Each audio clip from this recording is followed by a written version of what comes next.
Hello बच्चों, आज आपके सामने मैं फैक्टराइजेशन लेके आया हूं। फैक्टराइजेशन की कुछ चीजें बहुत इंपॉर्टेंट होती हैं, उसको हम लोग समझेंगे कि फैक्टराइजेशन कैसे करते हैं। तो देखें, मैं दो तरह के आपके सामने मैंने क्वाड्रेटिक इक्वेशंस रख रखा है। एक क्वाड्रेटिक इक्वेशन का नाम है एक्स स्क्वायर 5x प्लस में 6 इक्वल्स टू 0, और एक है x square plus 5x plus 4 equals to 0। ये दो तरह के ही क्वाड्रेटिक इक्वेशन आते हैं, इससे बाहर कुछ भी नहीं आता। तो देखेंगे, सबसे पहले यदि मैं पहले वाले क्वाड्रेटिक इक्वेशन को जरा सॉल्व करूं, तो देखो आप इसको कैसे सॉल्व करते हो जरा बताओ। तो सर सबसे पहले यहां पे स्प्लिटिंग मेथड यूज करते हैं। कौन सा मेथड? स्प्लिटिंग मेथड यूज करते हैं। ये कौन सा मेथड होता है? इसको इस मेथड के थ्रू आप क्या करते हो कि जो बीच वाला जो टर्म होता है, ये बीच वाला जो टर्म होता है, इसको क्या करते हो कि इसके कांस्टेंट वाले टर्म और इसके एक्स स्क्वायर का जो भी कोफिशिएंट होता है उसको आप सबसे पहले क्या करते हो? मल्टीप्लाई करते हो। यानी 6 को, और इसके कोफिशिएंट में कुछ नहीं है तो 1 है, यानी 6 इंटू 1 करते हो, और उसको क्या करते हो बेटा? दो पार्ट्स में डिवाइड करते हो। कुछ इस तरीके से डिवाइड करते हो ताकि दोनों का क्या हो जाए? मल्टीप्लीकेशन यदि मैं करूं, यानी दोनों को मल्टीप्लाई में करूं, तो क्या आ जाए? 6 आ जाए, और दोनों को यदि मैं ऐड कर दूं तो क्या बन जाए? 5x बन जाए। तो आप ये आसानी से कह सकते हो कि सर यदि मैं यहां 3 ले लूं और 2 ले लूं तो दोनों को ऐड करने पे क्या आ जाएगा? तो सर 5 आ जाएगा, और 3 इंटू में 2 कर देंगे तो ये 6 आ जाएगा। यानी हम क्या कर सकते हैं, इसको यहां पे इस तरीके से लिख सकते हैं। यानी 5x को सर दो पार्ट में डिवाइड कर दिया, यानी 3x प्लस में 2x के फॉर्मेट में लिख लिया, प्लस में 6 इक्वल्स टू 0। अब जरा बताओ इन दोनों में क्या कॉमन है? तो सर x कॉमन है, यहां पे x प्लस में 3, और इन दोनों में क्या कॉमन है? x प्लस में 3। x प्लस में यहां पे क्या आ जाएगा? x प्लस में 3 इक्वल्स टू 0। अब जरा बताओ, ये जो भी ब्रैकेट वाले टर्म है उनको एक जगह लिख लो, x प्लस में 3 और यहां पे x प्लस में 2। यानी हमने ये देखा कि जो भी एक क्वाड्रेटिक इक्वेशन को जो सॉल्व किया गया तो इसके दो फैक्टर आ गए। कौन कौन से? एक x प्लस में 3 और एक x प्लस में 2।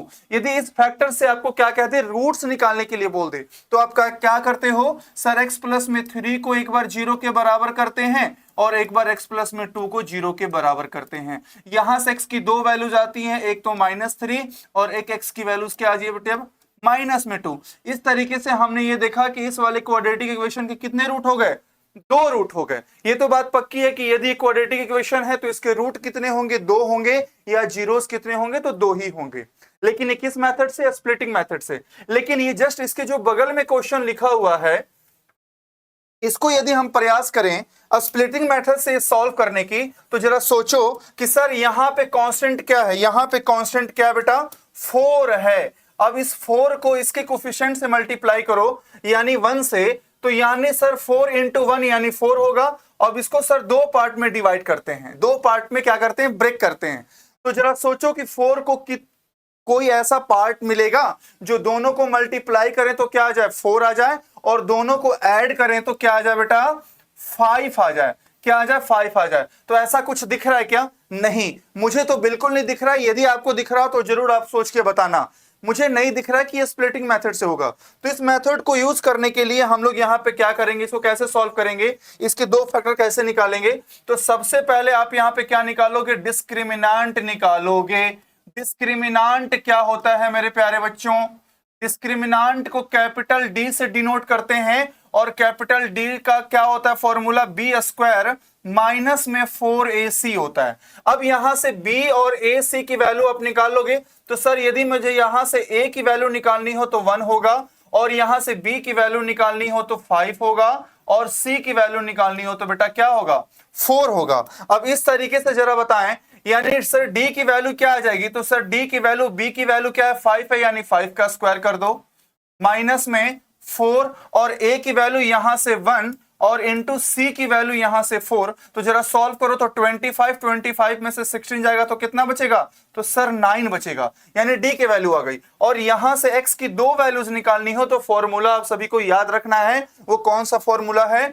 -b plus minus under root में d अपॉन में 2a।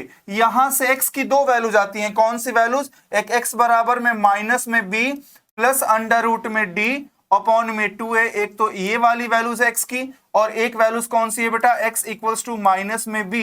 एक बार प्लस वाले को लेना है, एक बार माइनस वाले को लेना है, अंडर रूट में d अपॉन में 2a।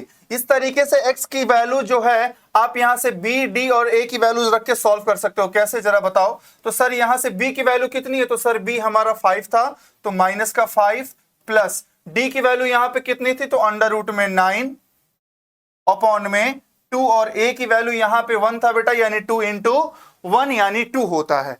इस तरीके से अगले वाले को जरा देखो, यहां से b की वैल्यू माइनस का 5 माइनस और d की वैल्यू अंडर रूट में 9 और अपॉन में 2a की जगह पे बेटा 2 है। अब इसको जरा सॉल्व कर लो, यहां से x की वैल्यू जरा सॉल्व करके बताओ। तो सर अंडर रूट में 9 की वैल्यू कितनी होती है, तो 3। अब यहां से मैं डायरेक्ट कर रहा हूं, यानी माइनस प्लस 3 कितनी होती है बेटा, माइनस का 2, और माइनस 2 को 2 से डिवाइड करोगे तो वैल्यू इसकी 1 आ जाएगी, सॉरी माइनस 1 आ जाएगा। उसी तरीके से यहां से बताओ, तो सर अंडर रूट में 9 की वैल्यू 3 होती है, और माइनस 5 और माइनस 3 कितना होगा, माइनस 8, और माइनस 8 को 2 से डिवाइड करोगे तो माइनस का 4 आ जाएगा। यानी यहां से x की वैल्यूज कौन कौन सी आ गई, x की कौन कौन सी वैल्यूज आ गई बेटा, -1 और -4 आ गया। आ रही बात समझ में। तो देखो, यदि आप इसको स्प्लिट कर सकते हो तब तो इसी मेथड से यूज कर लो। यदि आपके दिमाग में यदि वो चीज नहीं आ पाती है तो डायरेक्ट ये वाला फॉर्मूला याद रखो, आंसर बिल्कुल हमारा एग्जैक्टली करेक्ट होगा।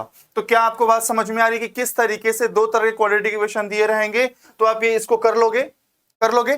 तो मिलते हैं फिर अगले वाले इसी तरह के शॉर्ट ट्रिक्स और कॉन्सेप्ट्स के साथ, ताकि आपकी तैयारी को और मजबूत करें। तो हमसे जुड़ें, लाइक करें, सब्सक्राइब करें। Thank you very much.